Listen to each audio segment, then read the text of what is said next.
মৰমৰ ধৰণীৰ সেউজী বৰ্ণী তাতকৈ মৰমৰ জানি ৰক্ষণাবেক্ষণ সদায় দি থাকে য'ত আছে গুণী জ্ঞানী। দিনত পোহৰাদি ভাগৰে দুবৰে ৰক্ষক টোপনি যায়, সেই চেগতেই ভক্ষক আহি কাটি কুটি লৈ যায়।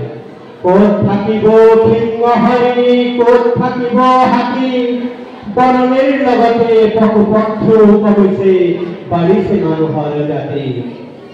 কতজাক বননি লুপ্ত হৈ গ'ল, হিচাপ ৰাখিছে কোনে, গছ তৃণলতা পশু পক্ষীবোৰৰ বিননি কোনে নুশুনে।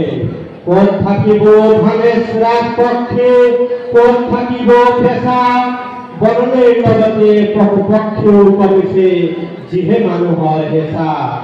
এই ধৰণীৰ সেউজী বৰণ ৰক্ষা কৰা ভাই, ইয়াৰ অবিহনে জীয়াই থকাৰ কাৰো আশা নাই, ইয়াৰ অবিহনে জীয়াই থকাৰ কাৰো আশা নাই। ধন্যবাদ।